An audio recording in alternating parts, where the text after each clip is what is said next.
नमस्कार, मी doctor Sneha Keluskar, founder of doctor Sneha Keluskar homeopathy clinic Ambernath. आज आपण बोलणार आहोत एका ट्रेंडिंग विषयावर. एक खूप चर्चेत असलेला सध्याचा विषय म्हणजे गट बॅक्टेरिया किंवा गट हेल्थबद्दल. तर गट म्हणजे काय, गट बॅक्टेरिया म्हणजे काय? तर गट म्हणजे तुमचं मोठं आतडं, तुमचं लार्ज इंटेस्टाईन म्हणजे गट. ह्यात असणारे बॅक्टेरिया म्हणजे गट बॅक्टेरिया. तर बॅक्टेरिया हे आपण एक नेहमी निगेटिव्हली ऐकलेला शब्द असतो. तर पण गट बॅक्टेरिया हे आपल्या शरीरातले आपले फ्रेंड्स असतात, हे आपले खूप छान मित्र असतात आणि ते तिथे असणं फार गरजेचं असतात. हे असतात आपले गट बॅक्टेरिया. तर गट बॅक्टेरिया हे आपल्या शरीरात नॅचरली प्रेझेंट असतात. ते कुठल्या इन्फेक्शन थ्रू वगैरे आलेले नसतात. हे काय करतात, ह्यांचं काम काय आहे गट बॅक्टेरियांचं? तर सगळ्यात महत्त्वाचं आणि सगळ्यात मोठं काम हे आपलं अन्न पचवायला मदत करतात. हे जर तिथे नसतील, हे जर लार्ज इंटेस्टाईनमध्ये नसतील, तर आपलं अन्न पचवायला फार जड जाऊ शकतं, फार कठीण आहे आपलं अन्न पचणं. त्याचबरोबरीने जे आपल्याला व्यवस्थित मोशन्स होतात, ज्यांना पोट व्यवस्थित साफ होतं, त्यांचं हे महत्त्वाचं कारण आहे की त्यांच्या लार्ज इंटेस्टाईनमध्ये भरपूर गट बॅक्टेरिया आहेत, डायव्हर्सिटी ऑफ गट बॅक्टेरियाज आहेत. दुसरा फायदा काय आहे याचा, गट बॅक्टेरिया आपल्या शरीरात असण्याचा? हे आपल्या इम्युनिटीमध्ये फार महत्त्वाचा रोल प्ले करतात. आपल्या शरीरात जी आपली इम्युनिटी असते, आता तुम्ही सगळ्यांनी कोविडच्या काळात ऐकलं असेल की IgG, IgM, IgE असे बरेच तुम्ही शब्द ऐकले की आपल्या इम्युनिटीचं, आणि हे सगळे आपल्या इम्युनिटीचे घटक असतात. तर हे शरीरात व्यवस्थित तयार होण्यासाठी गट बॅक्टेरियाचा खूप मोठा रोल असतो. तिसरं महत्त्वाचं रोल जे गट बॅक्टेरिया करतात ते विटॅमिन के आणि विटॅमिन B12 तयार शरीरात करतात गट बॅक्टेरिया. विटॅमिन के का गरजेचं आहे शरीरासाठी? तर विटॅमिन के हे तुम्हाला जेव्हा कट होतं, कुठेतरी रक्तस्राव सुरू होतो, ब्लिडिंग सुरू होतं, तेव्हा ते थांबवण्याकरता विटॅमिन केचा फार महत्त्वाचा रोल असतो. ते गट बॅक्टेरिया तयार करतात. विटॅमिन B12 गट बॅक्टेरिया तयार करतात, जे आपल्या रक्तपेशांसाठी आणि मेंदूच्या पेशींसाठी फार महत्त्वाचं आहे. It keeps your nerve cells and blood cells very healthy. त्यामुळे B12 हे खूप इम्पॉर्टंट घटक गट बॅक्टेरिया तयार करतं. आता आपण बघितलं गट बॅक्टेरियाचे फायदे काय आहेत.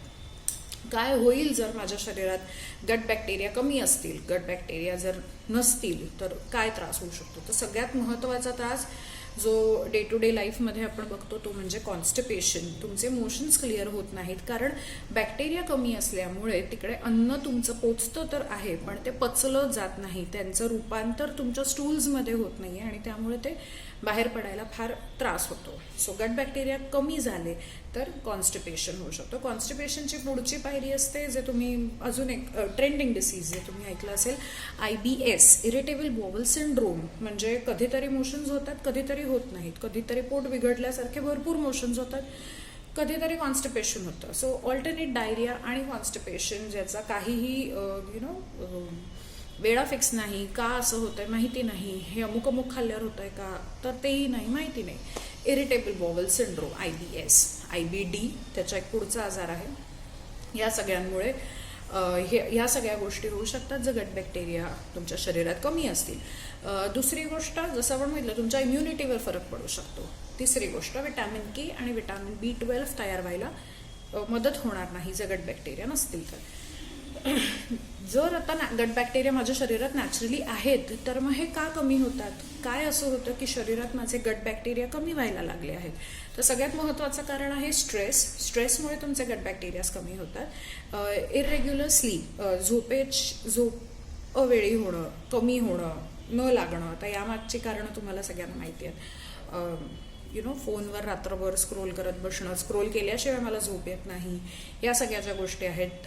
अति स्क्रीन एक्सपोजर करणं रात्रीचं स्वतःला, त्यामुळे झोपेवर जो परिणाम होतो त्याने गट बॅक्टेरियाज कमी होतात. सो प्रॉपर झोप असणं फार महत्त्वाचं आहे तुमच्या ओव्हरऑल तब्येतीसाठी. तिसरी गोष्ट आपण म्हणू शकतो, एक्सेसिव्ह अल्कोहोल इंटेकनी गट बॅक्टेरिया कमी होतात. जास्त सिगरेट स्मोकिंगने गट बॅक्टेरिया कमी होतात.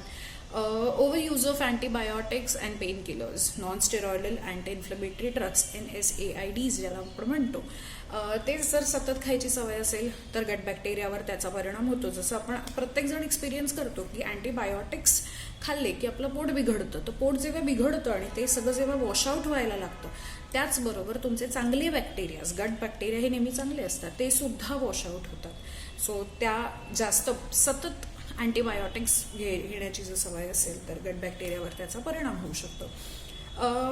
त्यानंतर सगळ्यात महत्त्वाचं कारण म्हणजे lack of diversity in your diet. याचा अर्थ काय? तर फॉर एक्झाम्पल आपण बघूया, आठवड्यातनं 2दा तर मी पास्ता खाते, 2दा कधीतरी रात्री कंटाळा आला तर पिझ्झा ऑर्डर करते, नाश्त्याला ब्रेडच असतो आमच्याकडे. तर यात जर तुम्ही बघितलं, असं जर एखाद्याचं डाएट असेल तर यात कुठे आली आहे डायव्हर्सिटी? या सगळ्या घटकांमध्ये फक्त आणि फक्त मैदा वापरला जातो. This is just an example. Now coming to a diet, Indian डाएटवर आपण येऊया. एक इंडियन आयडियल जर ताट तुम्ही बघितलं तर त्यात पोळी, भाजी, वरण, भात, अगेन कोशिंबीर किंवा चटणी, दही, ताक, ह्या सगळ्या गोष्टी आल्या. कम्पेअर करा पहिलं एक्झाम्पल आणि दुसरं एक्झाम्पल, कुणात जास्त डायव्हर्सिटी आहे? Of course the second one. तर जितकं तुम्ही डायव्हर्सिटी जेवाल, डायव्हर्सिटी म्हणजे व्हरायटी जितकी जेवाल, त्यानी तुमचे गट बॅक्टेरियाज हे खूप छान राहणार आहेत. जसं आपण परत एकदा बघूया, इंडियन डाएटमध्ये तुम्हाला पोळीच्या ऐवजी तुम्ही भाकरी खाऊ शकता, भाकरीमध्ये सुद्धा तुम्ही ज्वारी खाऊ शकता, बाजरी खाऊ शकता, तांदळाची भाकरी खाऊ शकता, व्हरायटी आली. भाज्यांमध्ये तुम्ही गोफर, फळभाज्या, पालेभाज्या, कडधान्यांमध्ये सुद्धा आपल्याकडे एवढी व्हरायटी आहे. जे अनकल्टिवेटेड प्लांट्स ज्याला आपण म्हणतो, जसं अळू आहे, जे स्वतःहून येतं, ते तुम्हाला लावावं लागत नाही, एक्सेलंट फॉर गट बॅक्टेरिया. वरणांमध्ये व्हरायटी आहे वेगवेगळ्या, तुरीचं वरण, मसुरीचं वरण, मुगाच्या डाळीचं वरण, आमटी, एव्हरीथिंग डायव्हर्सिटी. मी तुम्हाला जितकी डायव्हर्सिटी सांगता येईल तितकी सांगते. कोशिंबिरींमधले प्रकार, कोशिंबीर बनवण्यात सुद्धा प्रकार, दही घेऊन कोशिंबीर बनवा, तुम्ही दाण्याचं कूट वापरून कोशिंबीर बनवा, व्हरायटी. भातांमध्ये व्हरायटी आहे. त्यानंतर चटण्या आहेत आपल्याकडे, असंख्य प्रकारच्या चटण्या आपण करू शकतो, वेगळ्या प्रकारची लोणची करू शकतो. Diversity of diet. सो आजच्या काळात जर आपण बघितलं तर आपण इतकं नाही ॲट अ टाईम जेवू शकत, पण मी जर आठवड्यातनं 2दा कडधान्य खाते आहे, वेल अँड गुड. डाळीतनं आपलं पल्सेस जात आहेत, व्हेरी गुड. वरण खाल्लं पाहिजे रोज. त्यानंतर फळभाज्या खाल्ल्या पाहिजे. तर ॲटलिस्ट आठवड्यातनं 2दा-3दा तरी व्हरायटी गेली पाहिजे पोटात, म्हणजे तुमचे गट बॅक्टेरियाज खूप छान राहतील, तुम्हाला मोशन्स सकाळी नीट पास व्हायला मदत होईल. आणि दही, ताक, सोलकढी, जर तुम्ही नॉनव्हेज फिश खाणारे असाल तर सोलकढी खाल्ली पाहिजे त्याच्याबरोबर. ह्या एवढ्या सगळ्या डायव्हर्स डाएटनी तुमचे गट बॅक्टेरियाज हे छान राहणार आहेत. ओके, हे झाले गट बॅक्टेरियाचे फायदे. गट बॅक्टेरिया जर नसतील तर काय होईल हेही आपण बघितलं, आणि गट बॅक्टेरिया आपण कसे मेंटेन करू शकतो. सो अजून एक इम्पॉर्टंट गोष्ट अशी आहे ज्याने आपण डिरेक्ट गट बॅक्टेरिया खाऊ शकतो. ओके, सो पहिला नंबर त्यात लागतो तो म्हणजे तूप. तुपात एक घटक असतो ज्याला म्हणतात शॉर्ट चेन फॅटी ॲसिड्स. ते जर तुमच्या शरीरात तुम्ही short chain fatty acids directly खाऊ शकलात तर तुमचे गट बॅक्टेरियाज हे खूप छान राहतात, त्यांच्यात खूप डायव्हर्सिटी येते, अन्न पचायला एक्सिलंट मदत होते. सो तूप, जेवणात जर तुम्ही तूप घेत असाल, नाश्त्यात जर तूप घेत असाल, जसं तुम्ही उपमा केला, उपम्यावर 1 चमचा तूप वरून घातलं, अगेन यू आर टेकिंग गट बॅक्टेरिया डिरेक्टली. सो दिवसातनं 3 वेळा तुम्ही गट बॅक्टेरिया घेता आहात स्वतः, जे तुमच्या लार्ज इंटेस्टाईनसाठी खूप खूप छान आहे. दुसरी गोष्ट, दही किंवा ताक हे गेलं पाहिजे पोटात. दही हे आपण जसं सगळ्यांना माहिती आहे, ज्याला योगर्ट म्हणतात, पण दही घरी लावा, सकाळी दुपारी छान दही लागतं, ते ताजं दही खा, खूप छान असतं तुमच्या आतड्यांसाठी. तिसरी गोष्ट आपण म्हणू फळं खाणं फार महत्त्वाचं आहे.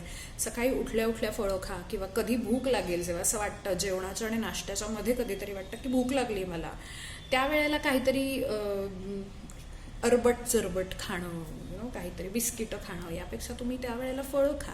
सो तुम्ही रोज वेगवेगळ्या प्रकारची फळं खाऊ शकला तर see again there is a diversity, तुम्ही तुमचे गट बॅक्टेरियाज छान ठेवू शकता. आणि शेवटची गोष्ट, एक्सरसाइज. तुम्ही जर व्यवस्थित रोज व्यायाम करत असाल, see the word highlighted is रोज. कधीतरी व्यायाम करण्याने गट बॅक्टेरियाजना काही फरक नाही पडत, पण येस जर तुम्ही रोज 10 मिनटं तर 10 मिनटं पण जर व्यायाम करत असाल तर नक्की तुमच्या गट बॅक्टेरियाजना ते खूप आवडतं, त्यांना खूप तिथे राहायला मजा येते आणि ते कुठेही जाणार नाहीत तुम्हाला सोडून आणि तुम्हाला पुढचे आजार होणार नाहीत. सो हे होते हा होता एक छोटासा व्हिडिओ ज्यात गट बॅक्टेरिया काय आहेत हे मी सांगण्याचा प्रयत्न केला आहे. तुम्हाला या व्यतिरिक्त काही गट बॅक्टेरियाजबद्दल क्वेरीज असतील तर प्लीज कमेंट सेक्शनमध्ये लिहा आणि हा व्हिडिओ आवडला असेल तर लाईक करा, शेअर करा आणि माझ्या चॅनलला सबस्क्राईब करा. थँक्यू.